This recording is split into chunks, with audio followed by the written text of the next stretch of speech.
Bonjour, bienvenue dans cette vidéo qui est le corrigé du DM numéro 3 de la classe de 4e. Alors, ce DM était constitué de deux exercices. Un premier exercice qui s'appuyait sur un article de l'Est républicain et donc qui concernait les pourcentages, dans lequel on étudiait en fait l'évolution de la population de Toul et puis d'un autre village du Toulois. Et un deuxième exercice qui portait sur les volumes de pyramide et ensuite de la proportionnalité.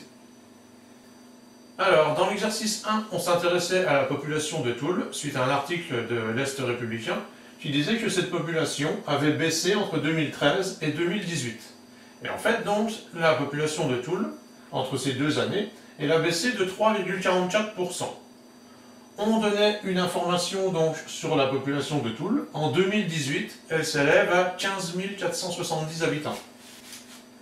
Et donc, à partir de cette information, on demandait de retrouver la population de Toul en 2013. Alors, la tentation pour cet exercice, ça pouvait être d'augmenter donc ce 15 470 de 3,44% pour retrouver la population donc en 2013. Or, ce raisonnement est faux. On a vu en classe qu'on ne pouvait pas compenser une baisse de 3,44% par une hausse de 3,44%. Alors, on l'avait vu pour une baisse et une hausse de 10%, mais le raisonnement est exactement le même, hein, quel que soit le pourcentage. C'est pas parce qu'on a baissé quelque chose de 3,44% qu'il faut le réaugmenter de 3,44% pour retrouver la valeur de départ. Alors on va refaire l'exemple qu'on avait fait en classe, donc avec une baisse de 10%. Alors si on reprend l'exemple qu'on avait fait en classe, donc avec une baisse suivie d'une hausse de 10%, donc prenons un article qui coûte par exemple 100 €. Si on baisse son prix de 10%, 10% de 100 € c'est donc 10 €. Donc après la réduction, cet article coûterait 90 €. Et maintenant, ce prix de 90 €, si on le réaugmente de 10%, donc 10% de 90 € c'est 9 €, donc cet article va valoir 99 €. Ça veut dire que si on fait une baisse de 10% puis une hausse de 10%, un article qui valait 100 €, à la fin il vaut 99 €. Donc finalement, la baisse de 10%, elle n'a pas été compensée par une hausse de 10%. Alors, il y a une bonne raison hein, derrière, c'est que cette baisse de 10%, c'est 10% de 100 €, et cette hausse de 10%, c'est 10% de 90 €. Or, 10% de 100 €, la réduction, c'est pas la même chose que 10% de 90 €, l'augmentation. Ce qui fait que du coup, il ne peut pas y avoir compensation avec cette nouvelle augmentation de 10%.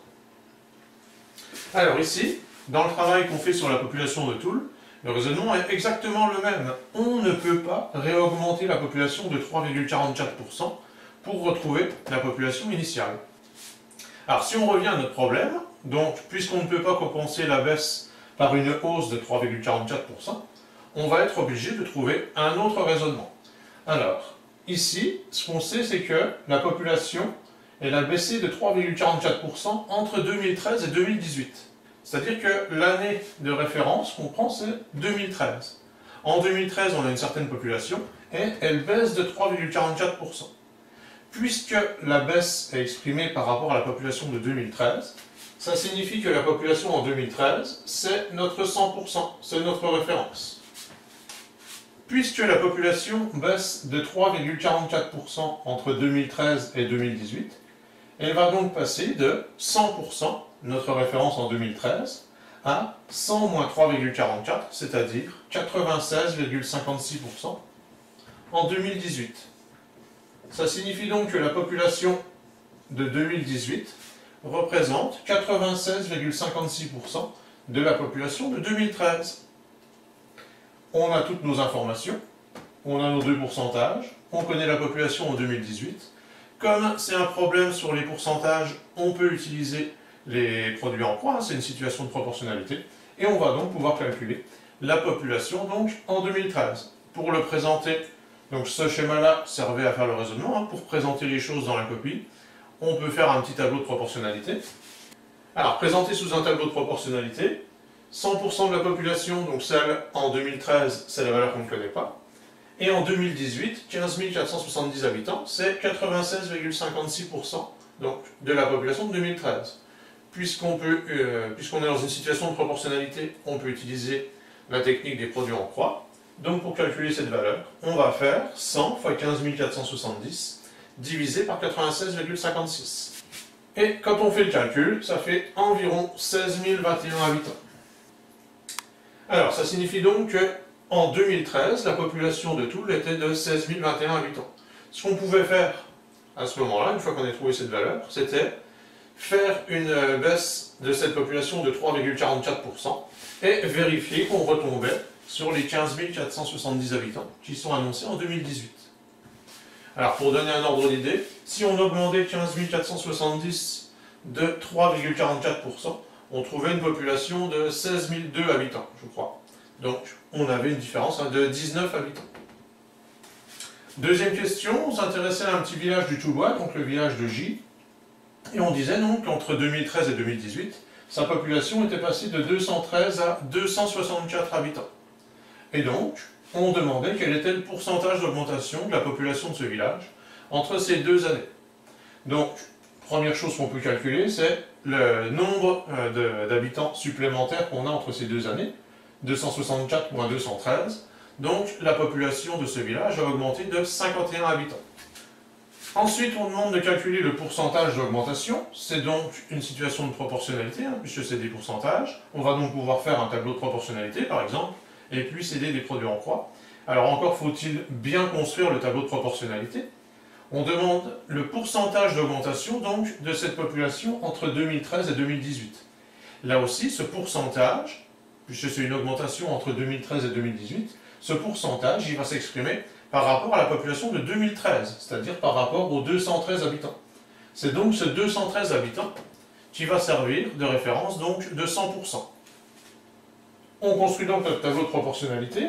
La population de 2013 est donc de 213 habitants, c'est notre référence, donc nos 100%, et elle augmente ensuite de 51 habitants. Donc on cherche quel pourcentage de 213 représente 51. On applique donc la méthode des produits en croix, on peut calculer 51 fois 100 divisé par 213, et quand on faisait le calcul, donc, on trouvait une augmentation de l'ordre de 23,9 ou 24%, selon l'arrondi qu'on voulait faire. Voilà pour cet exercice. Alors, s'il faut en retenir, au-delà des techniques de calcul sur les pourcentages, avec, si on le souhaite, mais ce n'est pas une obligation, les tableaux de proportionnalité et la méthode des produits en croix, mais après, si vous êtes à l'aise avec les pourcentages, vous pouvez accélérer les calculs et vos raisonnements. Donc, ce qu'il faut en retenir, c'est que ce qui est important avec les pourcentages, c'est de voir par rapport à quelle référence ils sont exprimés. Donc, quelle est la population de référence, quelle est l'année de référence qu'on prend quand on exprime une augmentation ou une baisse de la population, par exemple. On passe à l'exercice numéro 2. Donc dans cet exercice, on s'intéressait à un moule à gâteau qui avait la forme d'une pyramide, donc de base carrée, de côté 9 cm et de hauteur 6 cm. On demandait de calculer le volume de ce moule, et puis ensuite, connaissant la masse volumique de la génoise, d'estimer la masse d'un gâteau qu'on préparerait avec ce moule. Alors, donc le calcul du volume de la pyramide. On a vu déjà donc la formule qui permet de calculer le volume d'une pyramide, c'est R de base fois hauteur divisé par 3. La base est un carré, donc ce sera l'aire du carré fois la hauteur divisé par 3. Donc, l'aire de la base c'est un carré, donc de côté 9 cm. Son aire c'est donc 9 fois 9, ce qui fait 81 cm², fois la hauteur, donc 6 cm, le tout divisé par 3. Et quand on faisait le calcul, on trouvait que le volume de la pyramide était de 162 cm3. La masse volumique de la génoise était donnée donc en grammes par litre. On avait donc besoin de convertir ce volume en litres. Alors, 1 cm3, on a vu que ça correspondait à 1 ml. Donc, le volume de la pyramide, il est de 162 ml. Et 162 ml, si on le convertit en litres, ça nous donne 0,162 litres.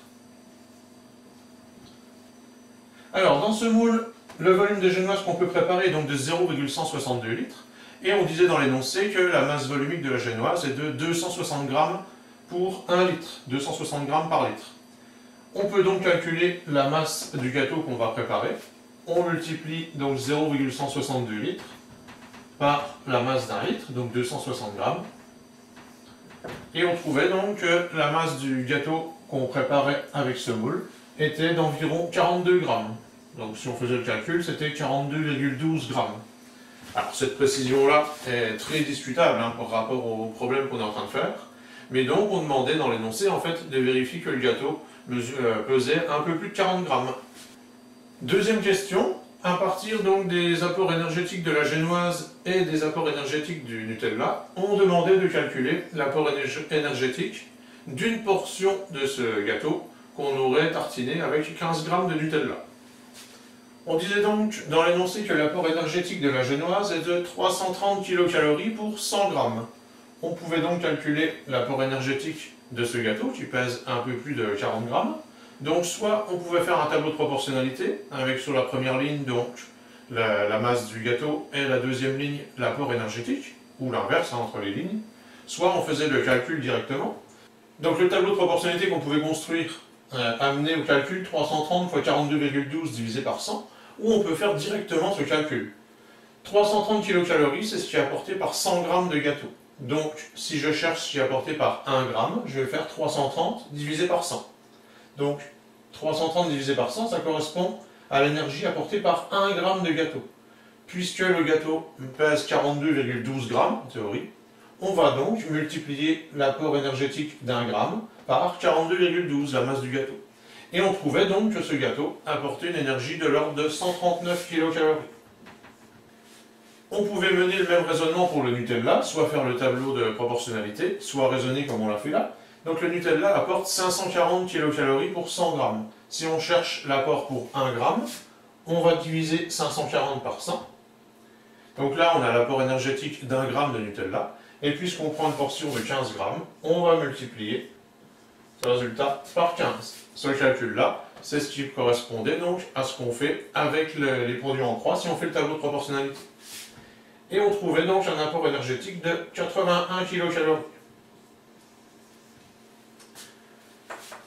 Le gâteau en lui-même apporte 139 kcal.